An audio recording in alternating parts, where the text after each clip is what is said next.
dan kita renungkan di dalam kunci tahun di malam ini. Bapak Ibu saudara-saudara yang terkasih, ingatlah bahwa kita dapat ada tapal batas ini sama seperti Musa yang 120 tahun kalau dihitung 4 kali 3 12 40 dekade yang memimpin dan usia 120 tahun. Tuhan memberi batas kepada dia. Kita juga demikian. Ada tapal batas di mana Tuhan memberikan kesempatan bagi kita untuk hidup. Tetapi apakah di tapal batas yang Tuhan berikan kita membiarkan hidup itu pergi begitu saja tanpa bernilai? Musa tidak, Bapak Ibu. Ketika dia diutus oleh Tuhan dalam 120 tahun, dia juga punya keinginan untuk mau membawa umat sampai di tanah perjanjian. Tapi Tuhan bilang di situ tapal batasnya. Bagaimana dengan kita, Bapak Ibu? Apakah ketika Tuhan memberikan kesempatan bagi kita tapal batas 31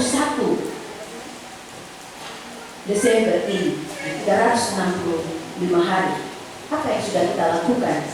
Apakah kita akan sama dengan Musa yang sudah melakukan banyak hal yang berarti dan bernilai bagi banyak orang? Itu juga yang harus dilakukan oleh kita. Yang menjadi pertanyaan bagi kita, ketika Tuhan memberikan waktu dan kesempatan bagi kita sampai tapal batas 365 hari, sudah kita melakukan yang terbaik bagi keluarga kita? Sebagai kepala keluarga, apakah bapak keluarga sudah buat yang terbaik untuk istri dan anak? Begitu juga dengan anak-anak, apakah sudah patuh terhadap orang tua?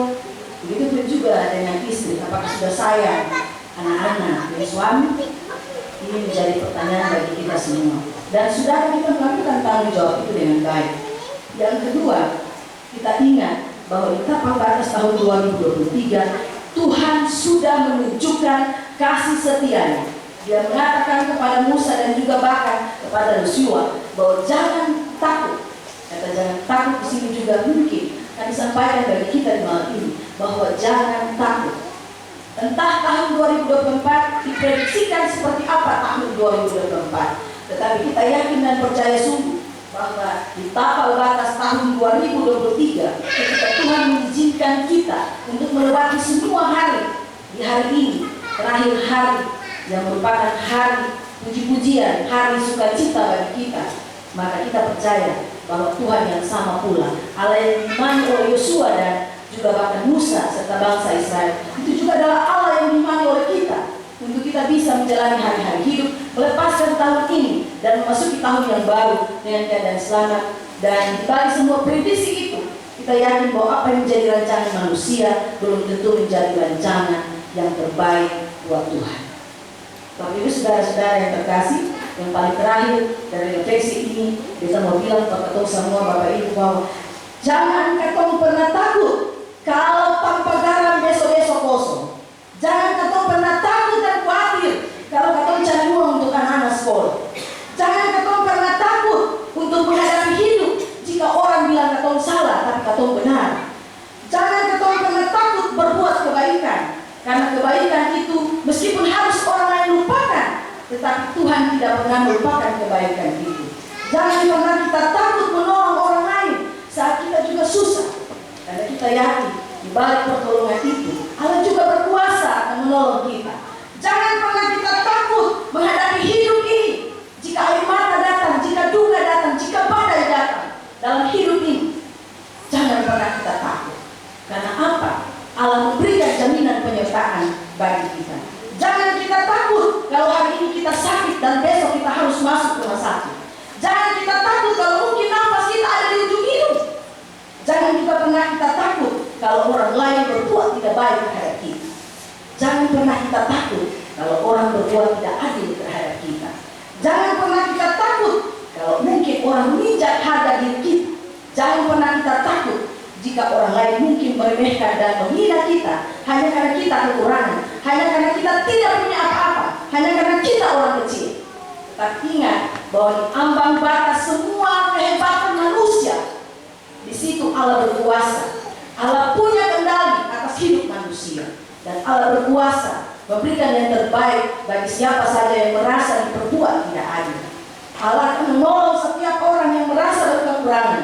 Allah juga akan menolong siapa saja yang merasa tanpa garamnya itu mungkin kosong. Itu janji Tuhan bagi kita. Dan oleh karena itu Bapak Ibu saudara-saudara yang terkasih, teruslah menjadi orang baik, teruslah berbuat baik, dan jangan pernah berhenti menjadi orang baik. Karena jangan kalau berbuat baik, mungkin bagi orang yang tidak pernah menghargai, mereka merasa bahwa kebaikan itu tidak ada faedah. Tetapi ingatlah bahwa di dalam kehidupan ini, ketika kita melakukan apa yang menjadi kehendak Tuhan dalam hidup ini, maka kita yakin jangan takut itu akan berlaku bagi kita, dan penyertaan Tuhan itu sempurna di tapal batas 31 Desember ini. Dan Tuhan juga adalah Tuhan yang maha murah, Tuhan yang punya kuasa, Tuhan yang sangat mengasihi, Tuhan yang sangat peduli terhadap kita di tahun yang akan datang. Dan jangan pernah takut menghadapi hidup ini, meskipun mungkin di tahun depan, tahun itu juga diprediksi menjadi tahun kabur, dan mungkin juga tahun-tahun yang gelap dan pekat. Semoga Tuhan Yesus memberkati kita semua di hari ini. Mari kita tetap berdiri sebagai orang-orang yang mengandalkan Tuhan, percaya kepada kekuatan Tuhan, dan dibalik percaya kepada Tuhan dan mengandalkan Tuhan, maka kita tidak akan pernah takut berhadapan dengan situasi hidup, biarpun situasi hidup itu kelam dan juga bahkan pekat. Selamat mengakhiri 365 hari ini, dan selamat memasuki tahun yang baru. Semoga tahun baru memberi kebaikan-kebaikan dan rahmat Tuhan yang begitu luar biasa yang akan kita hadapi ke depan, karena kita berjalan bersama dengan Tuhan. Amin.